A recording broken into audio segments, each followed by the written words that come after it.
asite sa Bisaya, langis sa Tagalog, oil sa English. So in this video, let's talk about isa sa pinaka-importante nga fluids or liquid sa sakyanan, mao ang engine oil. Ang asite or engine oil may gina-considered as lifeblood sa makina. Naka-circulate man siya throughout sa mga moving parts sa makina. Kung wala ni, magkiniskisay or mag-metal to metal contact ang mga pyesa dito sa sulod sa makina, unya mahinungdan sa dali nga pagkadaot sa makina. So aside sa pag-lubricate, daghan pa og mga functions nga importante aron mudugay og magpabilin nga anaa sa nindot nga kondisyon ang makina. Sugda nato diri sa mga types sa engine oil, no. So generally na ay tulo ka types ang engine oil sa makina. Isa is katong regular oil or ginatawag og mineral oil or ginatawag pod og conventional oil sa uban. Ikaduha kadtong semi-synthetic ug ikatulo katong pinakamahal sa ilaha ang fully synthetic. Nagagikan sa crude petroleum or crude oil ang ginatawag og mineral oil, mao nang gipanganlan siya og mineral oil. Kay kining asite isa na siya sa produktos kanang ginamina sa ilalom sa yuta, no, kanang ginatawag og crude oil or petroleum or crude petroleum sa uban or petrolyo sa Bisaya ug Tagalog.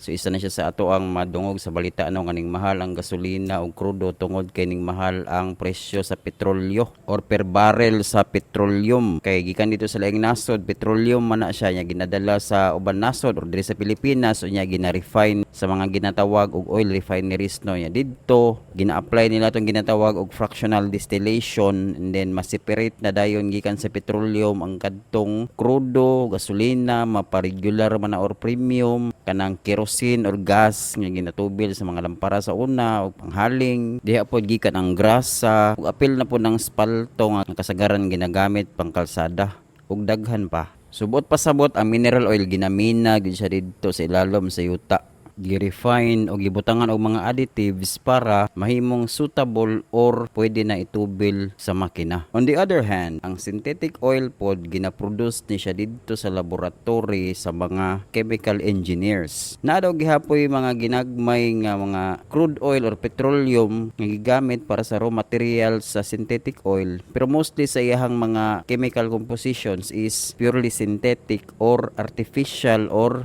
man-made. So meaning mas superior ni nga oil compared dito sa mineral, kay pili gud og maayo daw sa mga chemical engineers ang mga liquids o mga raw materials para mabuo ni nga asite. So kung ang mineral oil dili kayo stable sa mga nagkalain-lain nga mga temperature o uban pang matang sa maagian sa oil sa makina, kining synthetic oil daw consistent da jud kaayo ni iyang mga properties, kay giistadihan ni siya og maayo og gi-engineered og maayo bago ma-produce. So mao hinungdan nga mahal kaayo na siya ka asite. Ug aside pod ana, daghan daw kaayo og mga additives nga gibutang ani nga asite aron mas mudugay og mas stable siya sa bisan unsang klase sa temperature ug pressure nga naa sa sulod sa makina. Ug mao hinungdan nga mas dugay na siya mo breakdown compared sa mineral oil. Ang semi-synthetic oil pod mao ang combination sa duha, sa mineral ug sa fully synthetic oil. So ang properties ani nga oil is mas improve siya compared sa mineral, pero mas baba siya compared sa fully synthetic oil. So kung ang mineral oil gina-change oil every 5,000 kilometer, ang fully synthetic is times 2 every 10,000 kilometer. Ang kanipong synthetic is tunga-tunga sa duha, naa sa mga 7.5 or 7,500 kilometers. So ang pangutana, asa magipilion aning tulo? So isikutan nato ang mga pros and cons aning tulo, no? So mineral oil is best daw for older vehicles models, so mga 2005 bababa. So makina sa mga sakyanan nga mga dili kayo ginagamit, or kung gusto ka nga mas baba ang imong operational cost o ang imong gasto. So isa sa mga pros ani niya is mao ni ang pinaka-affordable nga option. Ang cons ani is breaks down faster, meaning mas dali ni siya madaot nga oil. Kaya nag-require mo ni, di ba, o more frequent oil changes. So nasa mga 3,000 kung nasa mga extreme conditions ang magian sa sakyanan nimo, abog ang lugar or daghang subidahon.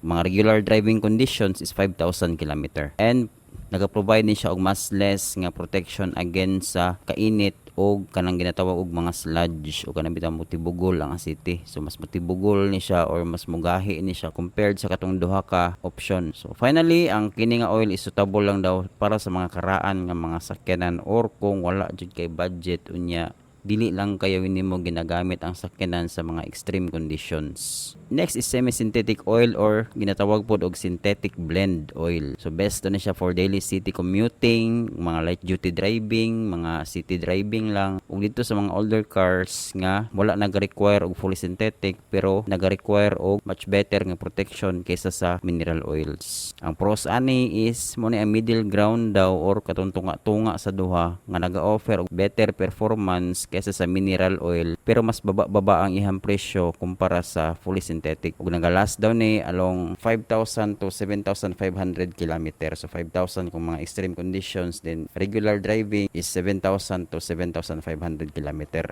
Cons ani is dili kay ni siya effective compared sa fully synthetic. Dili siya mataod gyud dito sa katong mga pang high performance nga vehicles gyud. Ug dili gyud ni siya mo match dito sa fully synthetic sa iyang paghandle sa mga stress o mga init kayo nga condition. So nindot gyapon ni siya nga oil kay mas barato pero much better ang iyang performance lagi dito sa mineral. Suitable daw ni siya sa katong mga gina-daily or gina-daily driven nga vehicles na pangandaw-adlaw nga gamit ka mga sakyanan. And then lastly is fully synthetic oil. So best for modern engines gyud ni siya katong mga turbocharged engine or katong turbocharged vehicles or katong mga sakyanan nga naay mga turbo. Then high performance driving kanang sports car, naga-off-road ka, towing kanang ginagamit nimo guyod-guyod imong sakyanan. And then nindot ni siya sa extreme hot o cold climates katong mga lugar ba nga init kaayo og klima or katong mga lugar pod nga tugnaw kayo og klima. Pros niya is naga-offer og maximum protection, keeps engine cleaner, nga last longer. So na siya sa mga 7,000 to 10,000 kilometer or more. Ug naga-improve po daw ni siya sa fuel efficiency. So mas makatipid ka sa tubil kung kani ang gamiton nga oil kay mas efficient ang imong makina, mas kusgan. Nya consistent po dihang performance daw gikan sa bag-o pa hantod sa imuha ng ilisan. Ang cons lang gyud ani nga asite is ang presyo kay mahal ning siya nga asite. Uban ani nga moabot og tag 700 per liter, ang uban libo pod kapin. Opinion sa uban mas makatipid daw ka ani nga oil kay syempre mas taas-taas man siya og change oil interval.